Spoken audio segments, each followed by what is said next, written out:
In a changing business world and tough economic times, how can innovation thrive? That was the main focus of the Moscow International Open Innovation Forum and Expo. So what is innovation leadership and what distinguishes those who have it from those who don't? Professor of Innovation, Bob Metcalfe. To me, the main differentiator in innovation is learning from your customer base, so listening carefully. And this is what we teach in our classes about how to run a company. The most important thing is to get out of the building and go listen to your customers. Listening to your customers is particularly important in times of crises, amid declining demand and growing competition. And necessity is the mother of invention, according to Peter Lindholm, the World Bank's top advisor on innovations. Time of crisis are also the right time for innovation, because that's when everyone has to survive, and those who have invested in innovation suddenly can boom when the crisis is over. If you have money, it's really the right time to invest more in innovation. Also, the mental conditions are more favorable, because when you are happy fat cat, you usually don't try to look at innovation. While when you have to survive, you have to find solutions.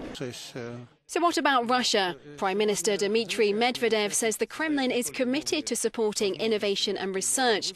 But Russians say they're not seeing the benefits despite major investments. Between 2001 and 2010, annual government spending on science projects grew tenfold to the equivalent of almost €5.5 billion. But almost 60% of Russians say they've seen no change in public spending efficiency.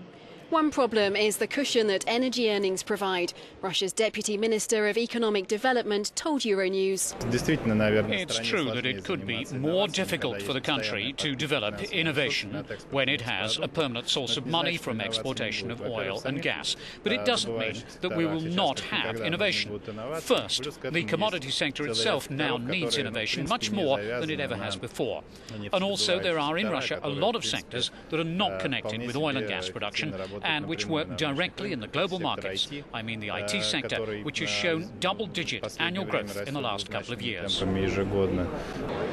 20 years ago, in the economic slowdown of the early 90s, the IT sector and innovation transformed Finland's economy from resource-based heavy industries to knowledge-based information and communications companies, helped by increasing government spending on education, R&D and innovative business clusters.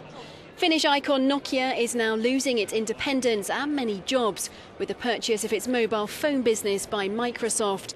But the head of Finland's funding agency for technology and innovation sees opportunities for the company and the whole country. Nokia has reduced a lot of R&D people in Finland and also the ecosystem around Nokia. But those people, maybe 10,000 of them, are now, coming or getting into something new, creating their own companies, bringing ICT capabilities, competencies to other industries. So I see that as a big opportunity for, again, transformation of Finland to something new.